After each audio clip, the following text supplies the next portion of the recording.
It looks like we're live. Okay. All right. Hello, camera chatters. We're trying this again. We actually did do this at 7 p.m. Eastern Time, and it definitely did not work. We don't know why, but we're just learning.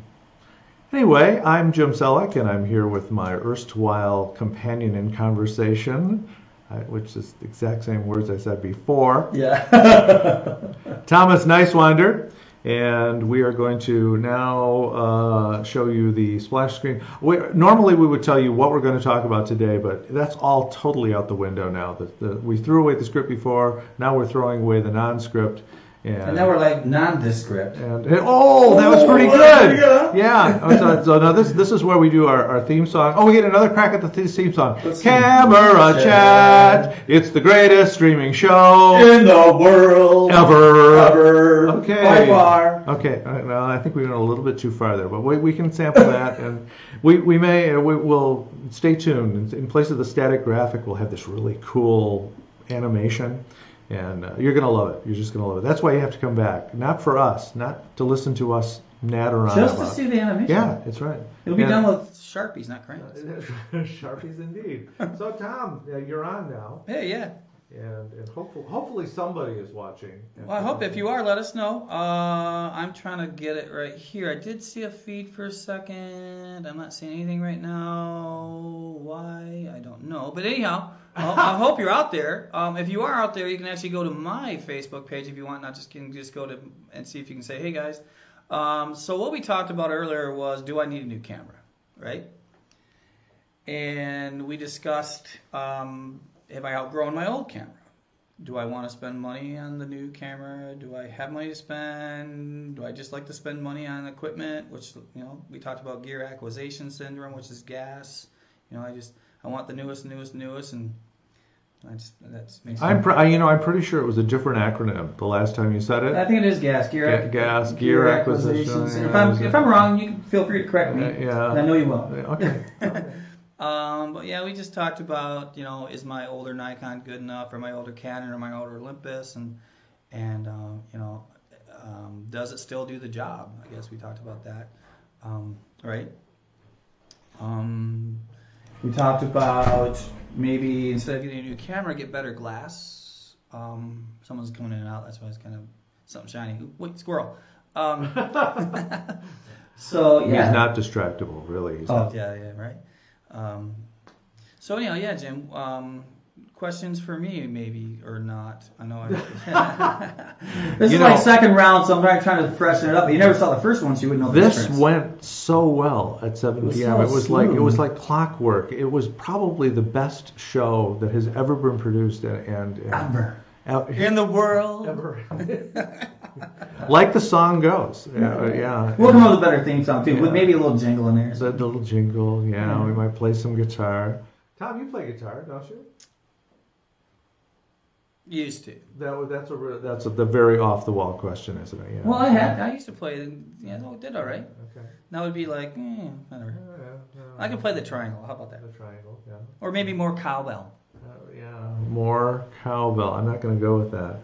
As Jim is a. All right. Well, some of the fun stuff that we talked about earlier was, as you say, as people ask the question, do I need a new camera? And one of the areas we brought up is how extremely good quality the phone cameras have become. They're just astonishing, and for many people's use, they're as good or better than they're going to get out of a DSLR. So it depends on what you need, or a mirrorless, by the way. And that's going to be my big conflict, I think, over the coming months, is trying to decide, because I'm a DSLR guy, and Thomas has gotten into the mirrorless now. And I've been in the mirrors for a while. Quite a few years. Quite a few years in the mirrorless. Wow. Yeah, quite a few. Since the early Fujis, yeah. So I'm really behind. But I am, as photography, as being a photographer goes, I'm more of an enthusiastic amateur, not at the professional level that my companion inhabits. I think you've got.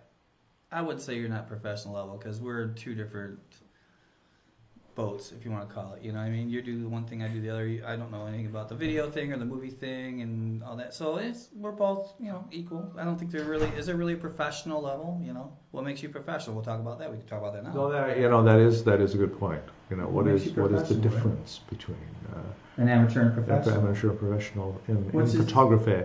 Yes, and it's a well, what's the right word? It's getting past my bedtime. What makes you professional? So, it's not the camera, let's put it that way. It is not, I can't answer it right now in the correct. So, it's not the $10,000 camera that makes you professional. 45 minutes ago, he had the perfect words. I did. Every word was just flawless. It just dropped like pearls. It was beautiful. Maybe more like road apples, but anyhow. So we were like back to where we were about the new camera thing. Do I need a new camera? By the way, I'm checking the Facebook page and I can see you guys. There's a delay. We have quite the delay between our what I see and what you guys are seeing. So the new camera, do I need one? We talked about, and we will talk about, did I outgrow my camera, which I think I said earlier. So does a camera do what I need it to do? If it does and it's serving your needs, awesome, right?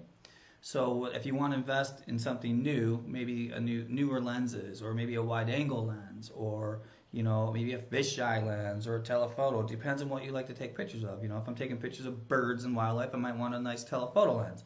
If I'm taking pictures of landscapes, I might want a wide-angle lens. If I'm taking pictures of the grandkids and just having fun with my camera, 9 times out of 10, the lens that comes with the camera, kit lens they call them, are fine. Kit lenses are built well nowadays. Back in the day, I've been doing this for years. Some of the kit lenses weren't so hot, but nowadays with computers and all this, it's hard to find. Any camera nowadays is a good camera. If you compare to, like we were talking earlier about the old D700, which is still a beast, and the old D300 are still wonderful cameras, and they're like, 12, 14 years old. Yeah. And I have a D700. And it's a great camera. It's a beast. And now there's a new D750, now the new D780, and all this. This is Nikon. Same thing with Canon. The old Canons. You can get a Canon 5D Mark I for like under $500, and it's still a great camera. Cameras. It's out to another analogy besides the food thing I was talking about earlier. A good painter, does it really matter what exact paint I'm using? Does it matter exact what brush I'm using? As long as it gets the image, as long as it goes on canvas well. So the camera's the same thing. So as long as it's capturing what you want, you're happy with it. Now, if it's too noisy, we talk about noise. If it's got too grainy, let's say call it. If it's just not a high enough megapixel, or maybe not a high enough ISO, ASA, ISO nowadays. So maybe it's time to upgrade. And then we also, it's just, and you can talk to us about that. Hey, I got this camera. Do I need a new one? It doesn't have this feature or that feature. Some cameras bracket, some don't. Which bracketing is a way of taking multiple pictures, and that's a whole other subject too, right? So, do I need a new camera? And I'm a firm believer: update the glass, get better lenses, and spend a good lens. A good lens is going to cost you anywhere from $500 to $1,000, but it will last you forever, right? It's going to last you. It'll outlast the camera. And then say, okay, I got the lenses I like, and then upgrade, because camera technology changes every 6 months, if not quicker sometimes. So my answers earlier were different, but well, that you're reminding me of you talk about the analogies and metaphors, and one of the things that I brought up earlier. What was it that I brought up earlier? It was brilliant. I made an absolutely brilliant point. No, I was talking about remembering my very first SLR, which was, of course, film. So it wasn't a DSLR; it was just a regular SLR with film. And I was so excited to get this camera, and I was so humbled and humiliated and disappointed because I just could not take good pictures with it in the manual modes at first, even though I had read some books and articles and it was but the most humiliating thing was it had an automatic setting, and it always looked wonderful. It was just perfect. And here I had all these powers and abilities, and I just didn't know how to use them. Right. But that brought, and then you brought up the driving metaphor. Oh, yeah. Yeah, which I love.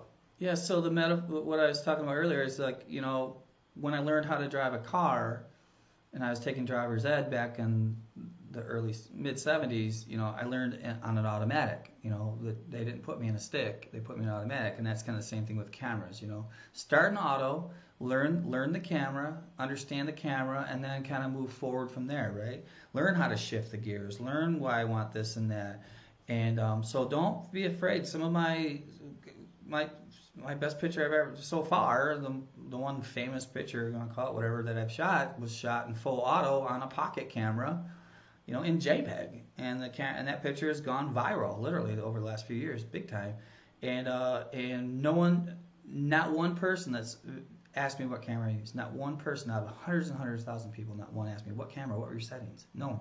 That's a pretty picture, and that's all that counts. That looks good on the wall. Doesn't matter how you got it. It looks good on the wall. No one cares. Well, they care, but, you know, camera geeks like me do. But I'll ask you, what was the megapixels on that? Blah, blah, blah. So I think what we should segue into for next week's show is we're going to talk about the program, the dial on top of the camera says P, M, S, A, and sports and all this. And we'll talk about what all those dials mean and how you can kind of progress between them and why. We'll maybe stay in the auto mode and stay in like, okay, what's the sports mode do? What's the little picture of a little girl do? What's the picture of the mountains do? Why does the camera have this mountain mode or this or that, and tell you what that does. And then maybe we'll kind of set, you know, maybe go into the why do I want to shoot manual. And the bottom line is why you want to shoot manual. If the camera can't get the picture you're trying to get automatically, then you need to know how to override the settings. And I think we can, you know, that's another way that we'll get into that. And then we can get into more stuff as we go. We can talk about JPEG and RAW. We can talk about software. We can talk about lots of different things. So we just want to keep it slow, keep it simple, right? Keep it simple. That's a old sales term. Keep it simple, KISS. And I think that's a good way to go. I know there's a lot of you guys out there that watch us that, well, this, you know, I know way more than that. And that's okay. Just, you know, tune in next week, you know, right? Yeah. And as you speak, there's a number of things that I think we can talk about peripherally far off into the future. There's been sort of an evolution in the automatic point and shooters. This is something I've never told you about. I went through a period where I was looking for a better point and shooter, and I actually bought about a dozen different cameras from Amazon and other places that offered returns, and I shot the heck out of these things and did pixel peeping comparisons, and I hated them. It took me it took me a couple of months to finally find one that I like, but in general, I'll go back in my records and find out what the years were. Yeah. But the first one that I had, which was actually a lost and found camera, right, the most gorgeous, beautiful. It was something like a Casio or something like that. Some of those old cameras got really nice lenses. And I've got one of my first prize-winning shot. I was out working in Las Vegas as a musician, and I was on Las Vegas Boulevard, and I used this cheap little lost and found camera, and I got a night shot that to this day, it's one of the best things that I've ever shot. There are some gems in those old point and shoots, the all-in-one cameras, and some of those old Nikons and Olympuses and Casios were just little gems. And maybe we'll bring in John that owns Westbourne Camera, and he's good at that. We got a couple of guys that just know these $10 thrift shop cameras that take really good pictures. And the point and shoot market, you know, the little pocket camera market has had a hard time because it's really hard to keep up with your cell phone nowadays. And so we'll talk about all that. You don't have to have an expensive picture to get good pictures. Yeah. As long as you're happy, it doesn't matter what you shot it with. As a computer guy, I'm also a computer programmer during the day, and my feeling was that they just started adding too much automated enhancement into the pictures on these point and shoots, and what I wanted to see is what I shot. Right. I didn't care about having a lot of edge enhancement and things like that. I wanted to add that in post. I have the option to do that myself in with software. So. There's also a thing now. People are liking shooting with the older low megapixel cameras because it's kind of a new look, right? We're getting used to this really sharp pictures.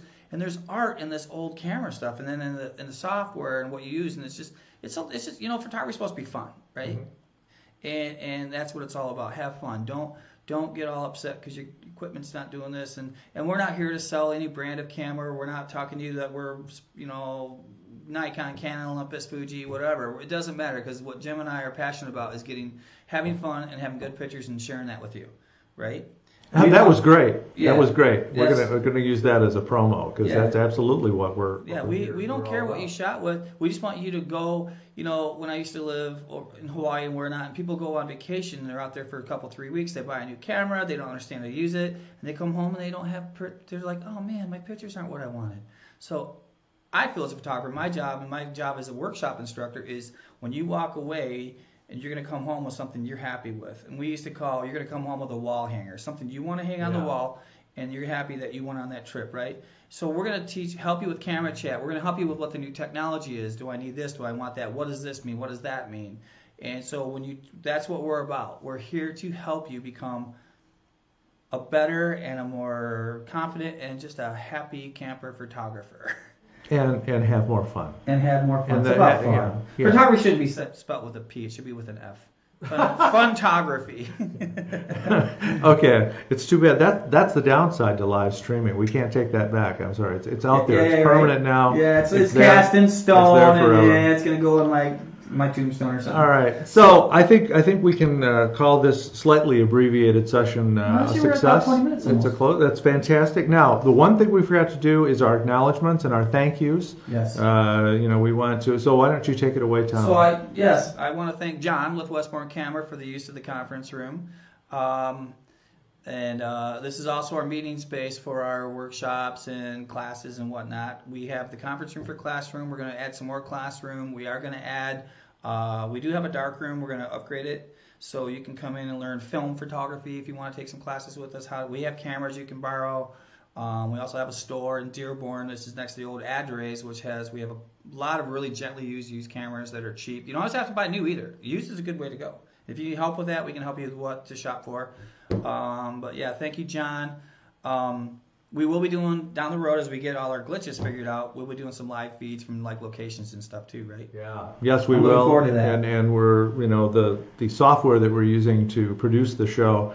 It has all kinds of powers and abilities, like we can bring in guests from Skype and stuff like that. Skyping and It'll things. be Yeah, exciting. so we have a lot of. But we should mention that we are sitting here in Livonia, Michigan, USA. In case you're viewing us from Osaka, Japan, sorry, you won't be able to probably see these cool local events and facilities we're talking about. But for those listening who are local, you're welcome to attend things. Yes, I think that's a good wrap, huh? I think it is. So yes. that concludes show number 2 for the year 2020 of Camera Chat. And we should be out of here. If I find the right button, there we go.